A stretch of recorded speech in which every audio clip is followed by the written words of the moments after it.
you really want to watch how a game is going to go and how the tempo and the momentum of a football game is going to go, watch the offensive line. And the reason I know that is, my brother, the analyst who contributes on the show, was an offensive lineman, and teaching, learning the ins and outs of how an offensive line works and operates, and the tempo and the statement that they can make in a football game and the effect that they have on the football game, it goes unnoticed to the casual fan.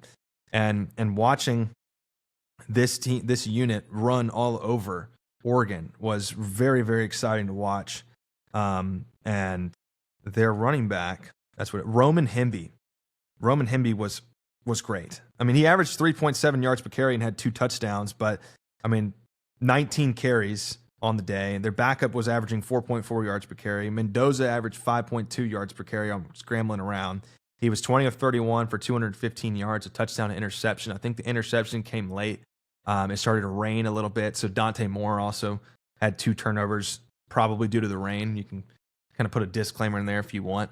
But Indiana, ground and pound, game clock controlling, very smart head coaching, great management of timeouts. They did a phenomenal job, and they're for real. And then right in front of them, Ohio State. And you can argue Ohio State is number 1. I get it. You Buckeye fans were very loud about how the defending champs last year, if they're not going to lose, they should automatically be number 1. I slightly disagree. I think you guys have shown up against Washington, and they have them ranked at 22. 24-6 victory over Washington, a 34-16 win over Illinois, a 14-7 win over Texas. And, I get it. You guys have done a couple things that are great, and I think sooner or later you guys will get the number 1 spot. I do want to see a little bit more. I want to see that next matchup that you guys play. I want to see Julian Sayin really start to excel. And it looks like he is really starting to get a hold of himself, and he looks very poised back there, but he is a younger quarterback, and so I really want that trust factor to really kick in for Ohio State. But obviously, I like what they're doing over there. Ohio State and Indiana are the Big Ten favorites to contend in the championship. But I don't think Ohio State plays. Yeah, they don't match up. Ohio State and Indiana do not play one another, which that would have been a phenomenal matchup. It'd be cool, like in the SEC, you see a lot of these crossover games. You see a lot of Alabama versus Tennessee, Alabama versus LSU, Texas A&M versus Texas and LSU and Missouri, and like there's all these crossovers. In the Big Ten, there's just not a whole lot of that. Like Oregon and Penn State crossover a little bit, and Oregon plays Indiana too. But I feel like in the Big Ten, everyone should have a schedule of Indiana, Oregon, Penn State, and all those big-time Big Ten teams. But ironically, they just don't. So I find that a bit strange and a little bit disappointing in terms of scheduling.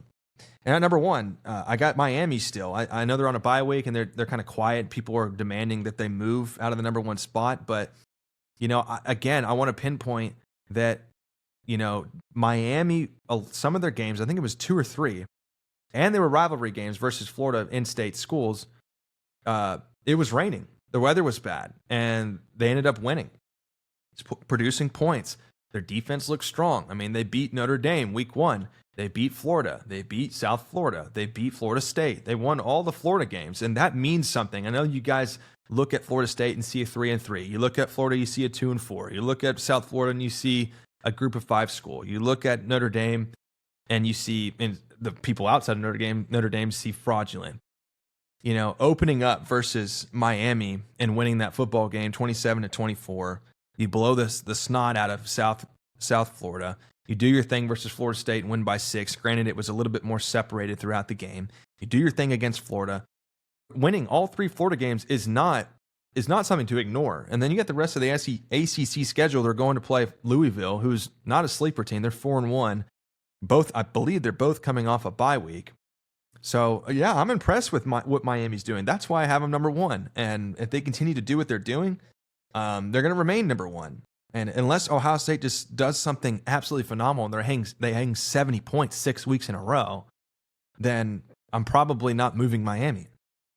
Or if Miami has a really bad showing versus a subpar ACC team.